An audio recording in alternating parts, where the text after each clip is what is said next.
Ajay bunker সাথে ওনার কথা হয়েছে বাংলাদেশের ফিসকাল রিফর্ম।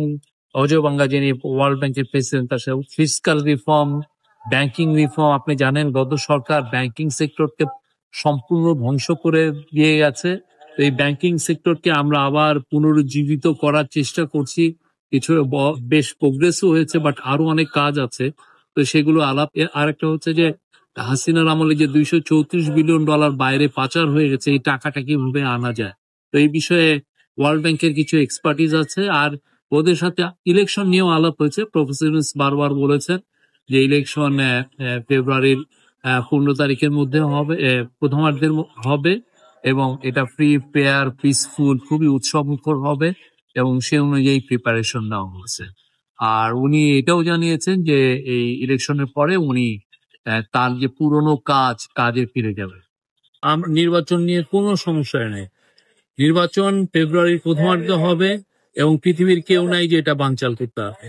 তাহলে আপনার এই প্রশ্নটা সাপলা নিয়ে, এবং সার্জিস আলম স্পষ্ট করে বলেছেন যে আমাদের সাপলা না দিলে নির্বাচন কিভাবে হয় আমরা হতে দেব না এবং দেখে নেব। এই বিষয়টা আপনি কিভাবে দেখছেন? ডে টু ডে কোন নেতা কি স্টেটমেন্ট দিচ্ছে আমরা এটা দেখছি না। আমাদের কথা হচ্ছে নির্বাচন ফেব্রুয়ারির প্রথমার্ধে হবে, এবং কোনো ধরনের কোনো ষড়যন্ত্র এটাকে আটকাতে পারবে না।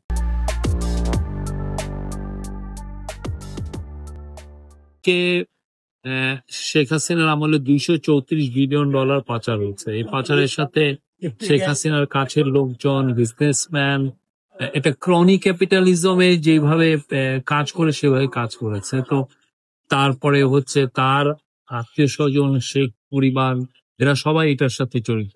তো আমরা অনেকগুলো সংস্থা এটা নিয়ে কাজ করছে। এটা নিয়ে কাজ করছে হচ্ছে বাংলাদেশ ব্যাংক, এটা নিয়ে কাজ করছে সিআইডি, এটা নিয়ে কাজ করছে বাংলাদেশ ব্যাংকেরই একটা wing BFIU, Bangladesh financial intelligence unit. তারপরে এটা নিয়ে কাজ করছে সিআইসি হচ্ছিল সেন্ট্রাল ইন্টেলিজেন্স সেল, এটা হচ্ছে ন্যাশনাল বোর্ড অফ রেভিনিউ। আপনাদের এখানে যেমন আইআরএস আছে, সেরকম সেন্ট্রাল বোর্ড, এনবিআর এর এটা একটা খুব ইম্পর্টেন্ট।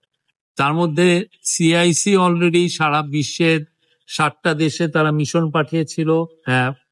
ওইখানের থেকে তারা 60টা না 5টা দেশে, তারা 5টা দেশের 7টা শহর বলবে।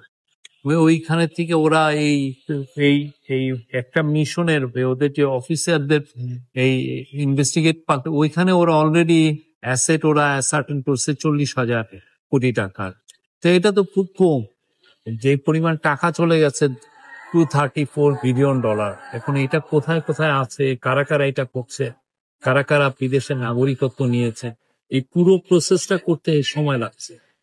সেই এক্সপার্টিস আমাদের ছিল না। যে সেন্ট্রাল ব্যাংক অন্যান্য অনেক দেশের সেন্ট্রাল ব্যাংকটা অনেক এগুলো ক্ষেত্রে প্রম্পট অ্যাকশনে যায়, বা তারা আগের এই কাজগুলো করে অভ্যস্ত ছিল। আমাদের এখানে তো এই কাজটা করে আমরা কোনোদিন এই কাজটা তো করি নাই। যে স্কেলে চুরি হয়েছে, কুকুর চুরি তো এটা মানে সাগর চুরি। তো এটাকে আনা, এটাকে কাজগুলো গুছিয়ে ফিরে এই টাকাকে ফার্স্টে তো আপনার অ্যাসেটটা অ্যাসার্টেন করতে হবে কোথায় গেছে। আমরা এখান থেকে একটা এস্টিমেট করছি যে এখান থেকে $234 বিলিয়ন গেছে, বাট কোথায় কোথায় গেছে, কোন চ্যানেলে গেছে, এই পুরোটা অ্যাসার্টেন করে এবং এখানে দাবি প্রতিষ্ঠা করা যে এটা আমার না,